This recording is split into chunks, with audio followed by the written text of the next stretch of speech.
ശ്രീനിമാമന് നേരത്തെ ഈ സ്റ്റൗ ഒക്കെ സെറ്റാക്കാൻ അറിയാവോ? ഇത് ആര് സെറ്റാക്കുന്നതെന്ന് വെച്ച് കഴിഞ്ഞാൽ ഇത് ആര് പഠിച്ചുകൊണ്ടിരുന്ന പണികളല്ലല്ലോ. അവനവൻ്റെ ബുദ്ധി അങ്ങോട്ട് ഉപയോഗിച്ചാൽ ഏത് സാധനം എങ്ങനെയും ചെയ്യാം.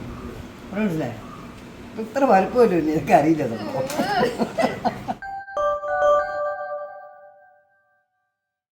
എല്ലാവർക്കും നമസ്കാരം. നമുക്കെല്ലാം അറിയാമല്ലോ നമ്മുടെ പ്രിയങ്കരനായ സുരേഷ് റാവു സാറിനെ. സുരേഷ് റാവു സാറ് കഴിഞ്ഞ വിഷുവിനിടെ വന്നിരുന്നു. അദ്ദേഹം നമുക്ക് എല്ലാവർക്കും ഏതാണ്ട് 30 പാത്രങ്ങൾ നമുക്ക് സംഭാവന നൽകി നമ്മുടെ ഭക്ഷണം കഴിക്കാനും മറ്റുമായിട്ട്. അദ്ദേഹം ശാരീരിക സംബന്ധമായ ചില പ്രശ്നങ്ങൾ ആയിട്ട് വിശ്രമമായിരുന്നു. അദ്ദേഹത്തെ കാണാനായി ഞാൻ അവിടെ എത്തി. അദ്ദേഹത്തെ സംബന്ധിച്ചിടത്തോളം അദ്ദേഹം ഈ തിരുവിതാംകൂറിലെ ഏറ്റവും പാരമ്പര്യമുള്ള ഒരു വ്യവസായ സ്ഥാപനത്തിന്റെ ഉടമയാണ്, വാണിജ്യ സ്ഥാപനത്തിന്റെ ഉടമയാണ്. ഏതാണ്ട് 1.5 നൂറ്റാണ്ടോളം 150 വർഷം പിന്നിടുന്ന ജനാർദ്ദന കിണി ആൻഡ് സൺസ് എന്ന് പറഞ്ഞ സ്ഥാപനത്തിന്റെ സാരഥിയാണ് അദ്ദേഹം.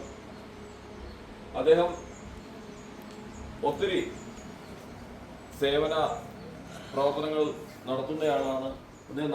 അദ്ദേഹം സഹായിക്കാറുണ്ട്. അപ്പൊ നമ്മുടെ സ്റ്റൗ ഇവിടെ കേടായി എന്നറിഞ്ഞു. അപ്പോൾ ഞാൻ നോക്കിയപ്പോൾ ഇഷ്ടമുള്ള ഒരു സ്റ്റൗ എടുത്തോളാനാണ് അദ്ദേഹം പറഞ്ഞത്. സ്റ്റൗ സെലക്ട് ചെയ്തപ്പോൾ ഇത് മതിയോ, ഇതെടുത്തോളൂ എന്ന് പറഞ്ഞിട്ട് ആ സ്റ്റൗ നമുക്ക് സംഭവം 3 ബർണറുള്ള സ്റ്റൗ ആണ്. നമുക്കിവിടെ അത്യാവശ്യ കാര്യങ്ങൾക്കെല്ലാം ഉപയോഗിക്കാം. അപ്പം ശ്രീ ജനാർദ്ദന കിണി സാറിന് കുടുംബത്തിന് നമ്മളെല്ലാവരും അദ്ദേഹത്തിന്റെ എല്ലാ നന്മയ്ക്കുമായി പ്രാർത്ഥിക്കണം. അദ്ദേഹത്തിന്റെ വ്യവസായ സ്ഥാപനങ്ങളുടെയൊക്കെ പുരോഗതിക്കായി നമ്മളെല്ലാം പ്രാർത്ഥിക്കണം. അപ്പൊ അങ്ങനെ വന്ന അദ്ദേഹത്തോട് നമ്മുടെ 1000 നന്ദി കടപ്പാട് നമ്മൾ രേഖപ്പെടുത്തുകയാണ്. ഹായ്, നമസ്കാരം. ഇന്ന് നമുക്കൊരു ഡൊണേഷനിലേക്ക് കിട്ടിയതാണ്. സുരേഷ് സാർ തന്നൊരു കുഞ്ഞു സ്റ്റൗ ആണിത്. നമുക്കിത് ഓപ്പൺ ചെയ്ത് നോക്കാം. ഹായ്, അടിപൊളിയാണല്ലോ. അടിപൊളി സ്റ്റൗ ആണല്ലോ. ഇത് നല്ല സെറ്റപ്പിലാണല്ലോ പരിപാടി.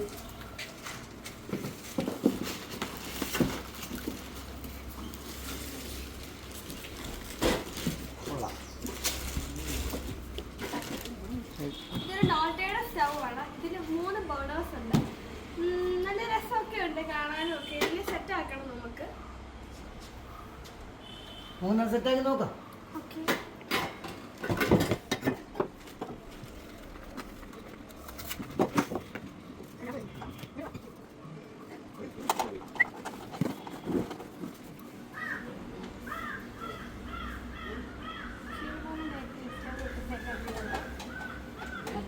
ഇത് ആര് സെറ്റാക്കുന്നതെന്ന് വെച്ച് കഴിഞ്ഞാൽ ഇത് ആര് പഠിച്ചുകൊണ്ടിരുന്ന പണികളല്ലല്ലോ. അവനവൻ്റെ ബുദ്ധി അങ്ങോട്ട് ഉപയോഗിച്ചാൽ ഏത് സാധനം എങ്ങനെയും ചെയ്യാം. മനസ്സിലായി? ഇത്ര വലുപ്പമല്ലോ എനിക്ക് അറിയില്ല.